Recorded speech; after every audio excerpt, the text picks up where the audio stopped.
warahmatullahi wabarakatuh. Perkenalkan, nama saya Alvina Hermisa dengan NIM 2510 8840013 dari Prodi BGSD. Nah, di sini saya memenuhi tugas dari pengantar pendidikan di mana diharuskan untuk mewawancarai salah satu guru dari SD di wilayah Blitar. Nah,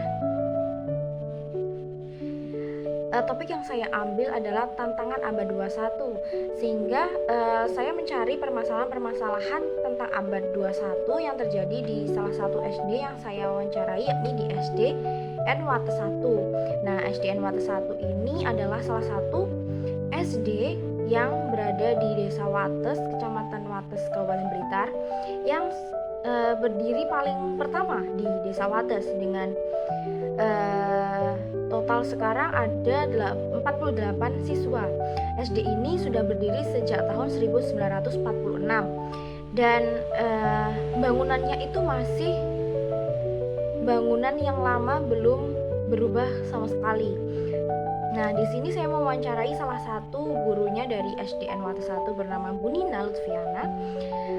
Dan Bu Nina Lutfiana berkenan untuk menceritakan apa sih permasalahan yang ada di SDN Wates 1 beserta solusi dari para guru untuk menyiasati bahwa kekurangan tersebut bisa diselesaikan dengan cara yang kreatif.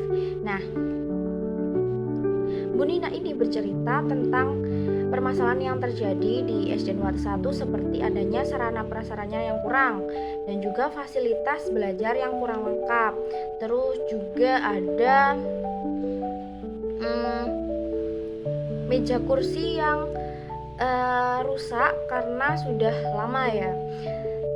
Terus juga yang pertama, karena permasalahan yang terjadi itu sarana yang prasarannya kurang lengkap atau belum standar.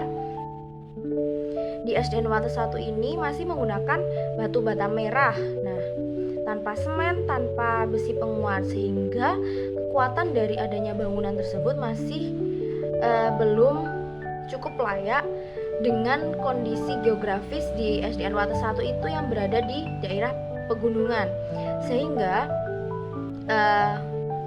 guru-guru di SDN Wates 1 itu selalu menggunakan cara untuk menyiasatinya dengan cara melakukan simulasi bencana ketika terdapat gempa, karena kita ketahui bahwa Desa Wates itu berada di bagian selatan Blitar sehingga dekat dengan lempeng-lempeng bumi itu.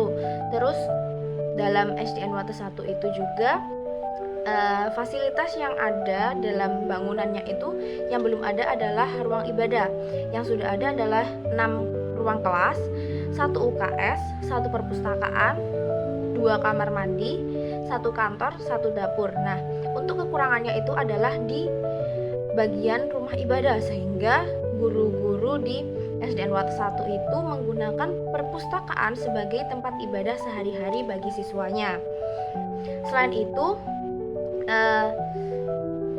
kondisi meja dan kursi yang kurang memadai dan kurang berkualitas itu seperti adanya bolong-bolong dalam kursi itu juga guru-guru dalam SDN Wates 1 menyiasatinya dengan menggunakan penutup taplak sehingga meja tersebut tersamarkan dari adanya kerusakan, tidak terlihat rusak dan masih terlihat layak untuk dipakai. Terus juga dalam SDN Wates 1, karena adanya fasilitas dan sarana prasarana yang kurang memadai, pastinya SDN Wates 1 itu melakukan pengajuan kepada Dapodik. Tapi alhamdulillahnya ketika pengajuan dalam Dapodik itu kan pastinya ada antrian. Nah, SDN Wates 1 itu sudah mendapatkan antrian tahun ini sehingga revitalisasinya itu berjalan tahun depan.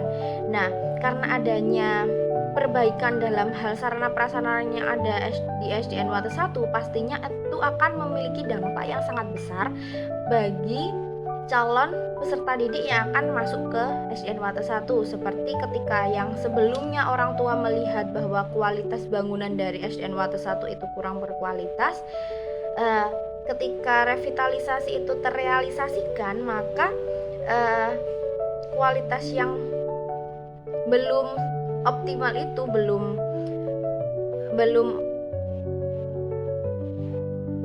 belum berkembang bisa berangsur-angsur dalam proses yang lebih baik.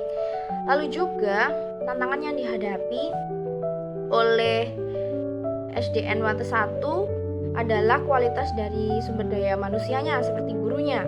Nah, beberapa guru di SDN Wates 1 itu berusia di atas usia 50 tahun sehingga kurang bisa melek dalam arus digital, sehingga guru-guru muda itu menyiasatinya dengan mengajarkan guru-guru yang berusia di atas 50 tahun itu dengan pelatihan teknologi sehingga tetap melek terhadap arus digital. Nah, bagusnya adalah di SDN Wates 1 adalah gurunya yang berusia di atas 50 tahun itu sadar akan adanya arus digital sehingga mau belajar meskipun sudah berusia lanjut. Lalu teknologi yang sudah ada di SDN Wates 1 itu ada laptop, LCD, sound system Bluetooth, smart TV. Nah, dengan adanya hal itu cukup untuk pembelajaran yang memiliki arus digital. Tapi terdapat juga tantangan dari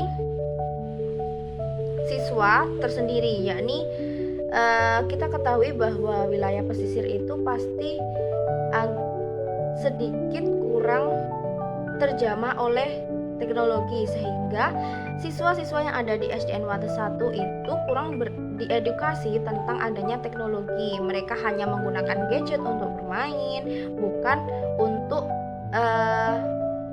bukan untuk edukasi seperti browsing dalam hal internet, berita-berita internet, atau pengembangan pemikiran kritis dan literasi. Sehingga guru-guru di SDN Wates 1 itu mengedukasi siswa-siswanya untuk menggunakan teknologi agar tidak kaku untuk bermain saja, tetapi bisa digunakan dalam pembelajaran. Nah, itu juga meningkatkan kualitas minat dari siswa karena siswa melek terhadap teknologi yang ada. Nah, selain itu juga tantangan yang dihadapi oleh siswa adalah selalu membandingkan SDN Wates 1 dengan sekolah yang lain.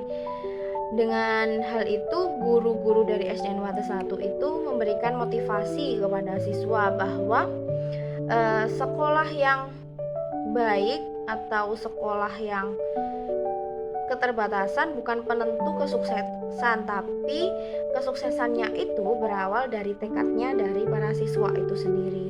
Jadi siswa merasa termotivasi akan hal tersebut meskipun dengan kondisi keterbatasan yang ada dalam SDN Wates 1. Nah, apa yang Bu Nina ceritain di lapangan tadi itu nyambung dengan teori pendidikan dasar. Yang pertama dari manajemen kelasnya. Saya menemukan bahwa manajemen kelasnya dari Jacob Kouning, dia bilang itu guru harus witness atau sadar total sama lingkungan kelas. Nah, meskipun di SDN Wates 1 itu kondisi fasilitasnya terbatas, guru itu menerapkan ripple effect, yakni siswa itu misal satu siswa semangat itu bisa mempengaruhi siswa yang lain dalam hal semangat. Jadi guru-guru dari SDN Wates 1 itu secara kreatif menerapkan bahwa semangat dari satu anak itu mengubah semangat dari yang lain dan diintegrasikan lewat teknologi yang kreatif. Terus juga dalam kurikulum Merdeka pastinya kita ketahui ada profil pelajar Pancasila. Nah, yang dalam profil pelajar Pancasila itu siswa kan diminta untuk mandiri, kritis, dan juga kreatif. Meskipun dengan adanya keterbatasan sarana prasarana dan juga fasilitas yang ada di SDN Wates 1, guru-guru di SDN Wates 1 itu cukup kreatif untuk menggunakan keterbatasan tersebut menjadi suatu kelebihan, seperti mengintegrasikan teknologi dengan lingkungan sekitar, sehingga ketika observasi atau pembelajaran dalam lapangan itu dikaitkan dengan teknologi sehingga pembelajaran itu bisa terjadi secara optimal. Lalu yang ketiga, hubungannya dengan teori pendidikan adalah adanya TIPEK. Nah, kenapa sih TIPEK? Karena gurunya yang berusia lebih lanjut itu berusaha untuk menyesuaikan dengan adanya arus digital, sehingga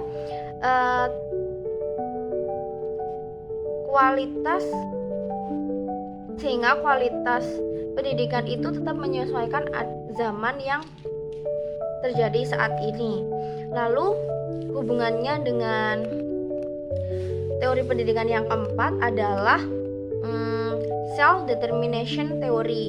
Nah, jadi dari adanya motivasi dari Bu Nina kepada siswa tersebut tadi, kayak sekolah bagus bukan penentu anak bagus, tapi berasal dari minatmu untuk berkembang. Jadi karena motivasi tersebut itu menyebabkan dan meningkatkan kualitas dari SDN Wates 1 sampai siswa-siswanya itu bisa mendapatkan prestasi yang cukup bagus dalam hal akademik maupun non akademik.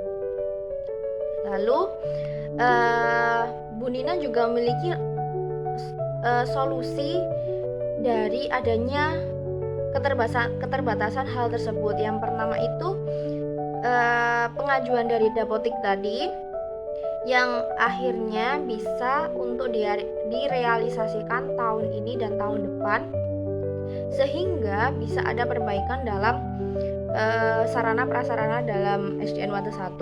Lalu yang kedua solusinya adalah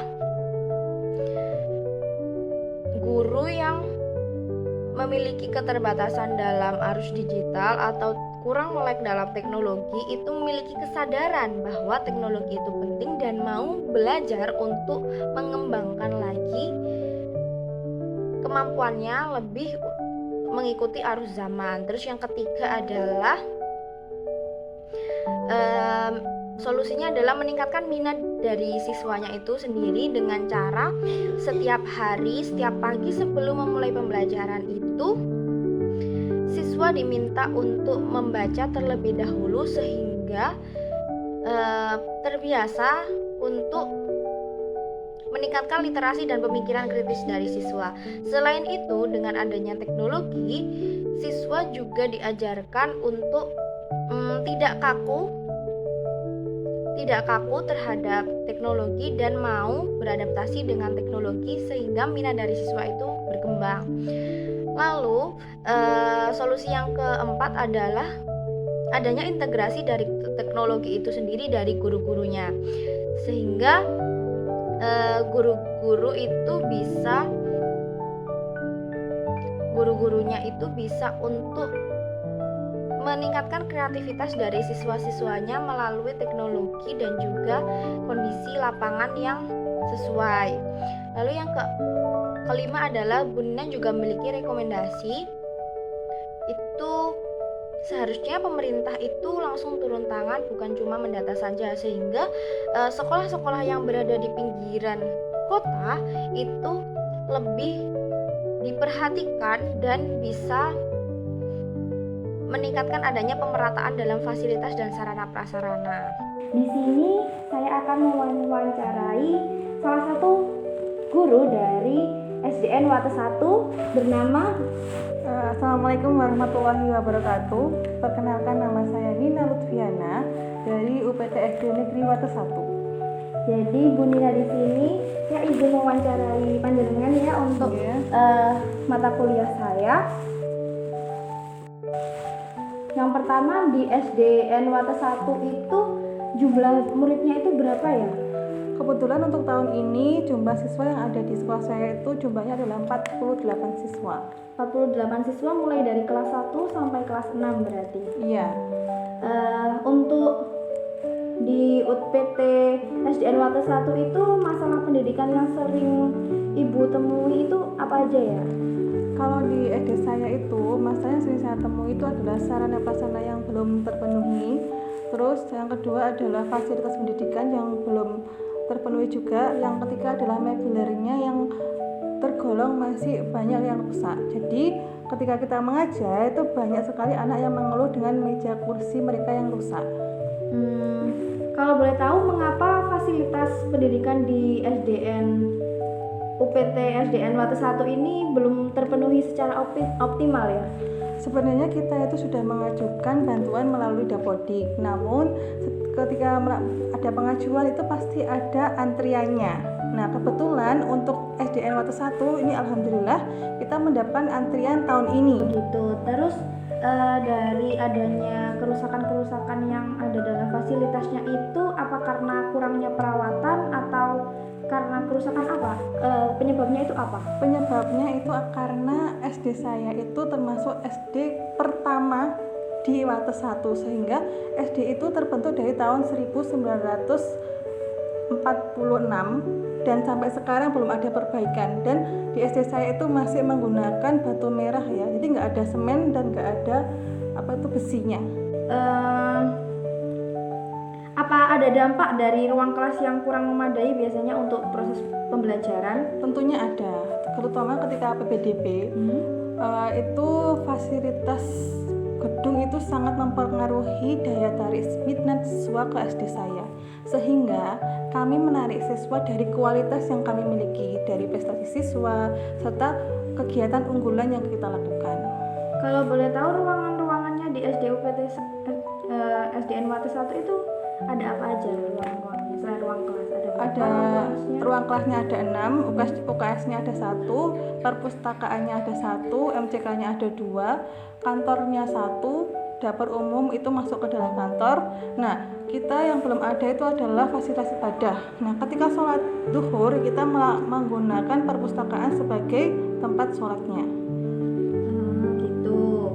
Terus ketika ada keterbatasan nih meja dan kursi dalam kelas itu mempengaruhi nggak kenyamanan dari siswa saat belajar? Tentunya mempengaruhi, tapi kita sebagai guru tentunya kreatif.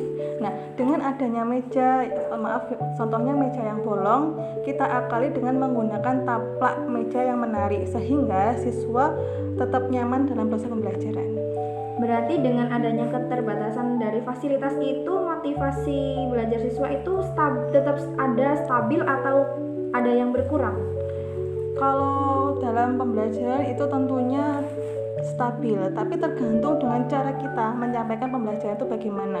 Nah, tentunya sebagai guru era digital, kita mau menggunakan fasilitas pembelajaran seperti video atau menggunakan lagu-lagu yang menarik untuk anak. Tapi untuk akhir-akhir ini saya lebih menggunakan game.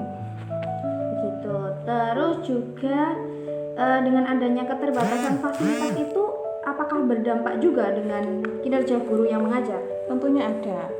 Nah, di SD saya itu tentu ada beberapa guru yang umurnya lebih dari 50 tahun. Nah, tentunya SDM-nya itu tidak bisa melebihi atau menjangkau dengan era zaman sekarang. Nah, kita sebagai guru yang tergolong muda, ini melatih guru-guru yang sepuh itu untuk dapat mengikuti arus pendidikannya ada. Nah, kemarin juga ada namanya itu Bu Neni.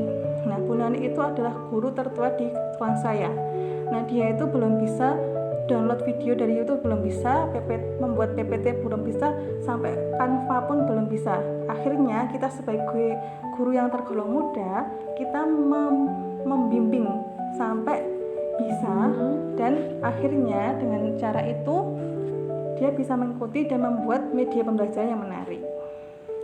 Terus karena kondisi fasilitas yang juga terbatas itu, apakah juga berpengaruh terhadap prestasi siswa dari SD Wates 1? Tentunya tidak.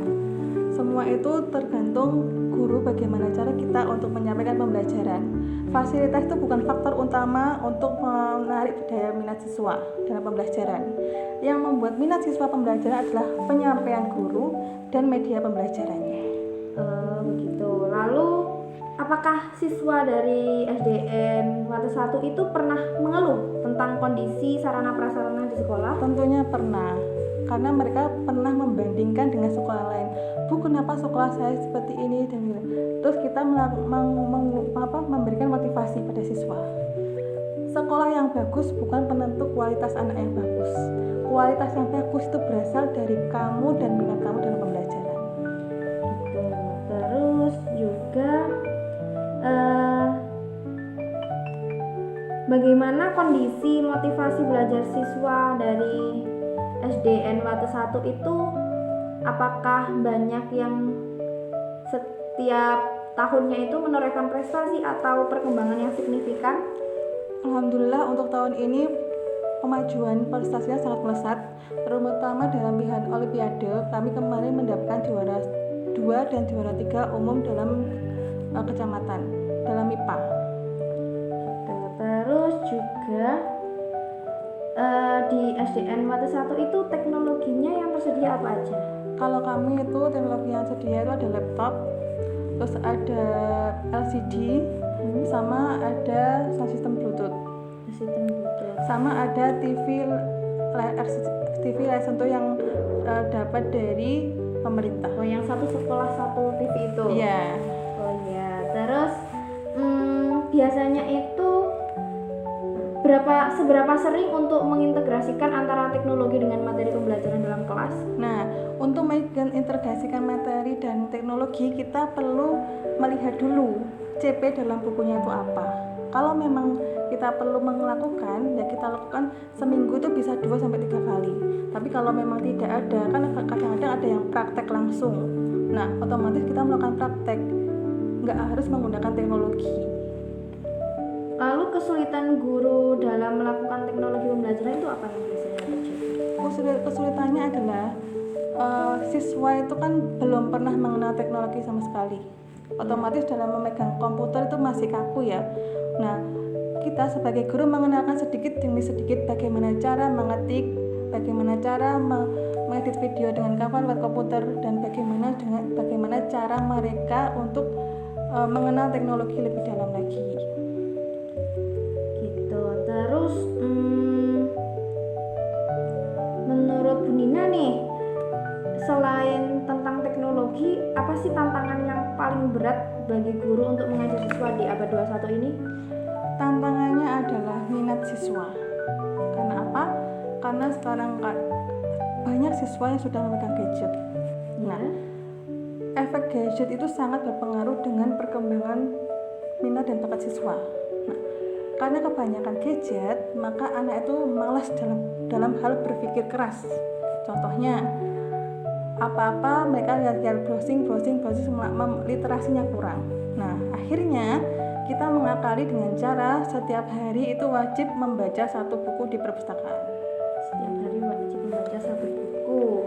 Terus menurut Bu Nina nih, seperti apa sih pembelajaran yang di SDN Wates 1 itu yang menurut gurunya itu ideal untuk dilakukan pada siswanya itu sesuai dengan latar belakang siswanya? Nah, latar belakang di sekolah saya itu adalah warga yang berekonomi rendah. Nah, akhirnya bagaimana cara kita untuk menarik minatnya adalah tentunya dari ekonomi mereka yang mohon maaf rendah itu, mereka belum pernah mengenal laptop LCD. Nah, cara kita membuat siswa semakin berminat adalah membuat game dari laptop dan disambungkan ke LCD. Nanti mereka bisa milih salah satu. Nah, kalau nggak gitu, kita menggunakan teknologi berbasis gambar. Nah, di SDN Wates ini, di SDN Wates 1 itu merupakan salah satu bukti kalau pendidikan abad 21 ini tidak hanya soal gedung mewah atau gadget canggih. Nah, Bu Dina di sini menjelaskan bahwa dengan kreativitas, teori kayak TPEC dan self determination yang diterapkan secara optimal serta solusi-solusi sederhana yang sesuai dengan lapangan, siswa yang ada di SDN Wates 1 itu bisa berkembang dengan optimal sesuai dengan bidang dan minatnya masing-masing. Jadi Bu Nina itu berharap bahwa meskipun lokasi dari SDN Wates 1 itu berada dalam pinggiran kota, itu tidak menjadi penghalang bagi berkembangnya kualitas siswa dari SDN Wates 1. Dan meskipun berawal dari sekolah kecil, Bu Nina juga berharap bahwa meskipun berawal dari sekolah kecil, tapi jiwa-jiwa dan semangat siswanya itu tidak kecil. Meskipun dari pinggiran, jiwa dan semangat siswanya itu besar dan bisa mengubah masa depan yang ada di Indonesia. Sekian dari saya. Wassalamualaikum warahmatullahi wabarakatuh.